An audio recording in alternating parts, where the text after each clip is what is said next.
Hi, my name is Saumya Sarkar और आप देख रहे हो wealth redefine blog. Last video में हमने ये बताया था about mutual funds and how to choose about those funds, but after that the market has gone up significantly.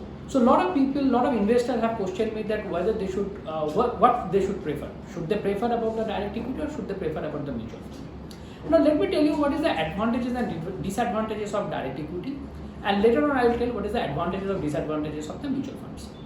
Now first thing is about the direct equity is that if you need to have a proper research, you should know which companies is going to do well, which companies are not going to do well, what kind of market scenario is there, what kind of competitors are there, what is the future of the things.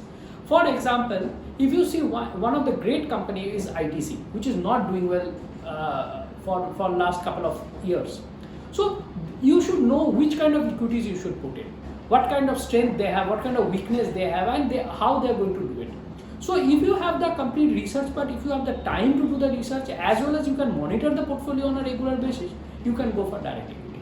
But if you are looking for a long-term goal-based approach, if you are looking for something where you cannot give enough time or cannot give enough research things, or you do not have access to that kind of research thing, I think mutual funds are the best options. A lot of people have made a significant wealth by doing mutual funds. There is, as such, there is no difference between direct equity and mutual funds if the research is available to you. Because when mutual fund picks up the stock, they do the internal analysis for themselves. They have a research team who will help them to do it, as well as lot of things. So I personally believe that if you are going for a direct equity and mutual fund, you should first prefer the mutual fund if you do not have the time or the research thing.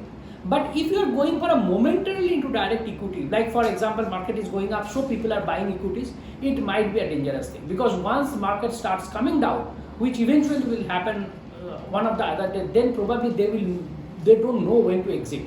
So the fund managers with the proper research in the mutual funds, they know when to exit and when to enter, what kind of stock they should enter, what kind of stock they should not enter. But in direct equity, it is mostly on a momentary basis. A lot of people invest the money based on the recommendation by the friends, advisors, or family members.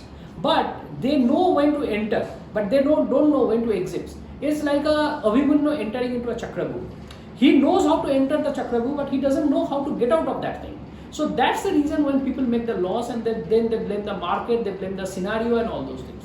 So if you do not have that kind of access, it is better that you go through mutual funds. I personally believe if you have a goal-based approach, if you want to make a significant wealth, you can do it by mutual fund. A lot of investors have done it, so you will also be able to do it. Only submission for this thing is that provided the research is available to you, go for direct equity. If it is not, leave it to a professional person who knows it, who knows how to do it, and take the advantage of that professionalism by paying slightly extra, but go for mutual funds. Another thing people ask me about the SIPs.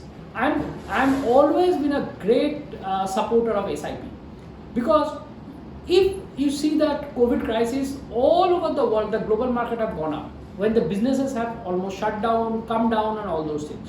So SIPs is a tool where you actually invest the money in a systematic way.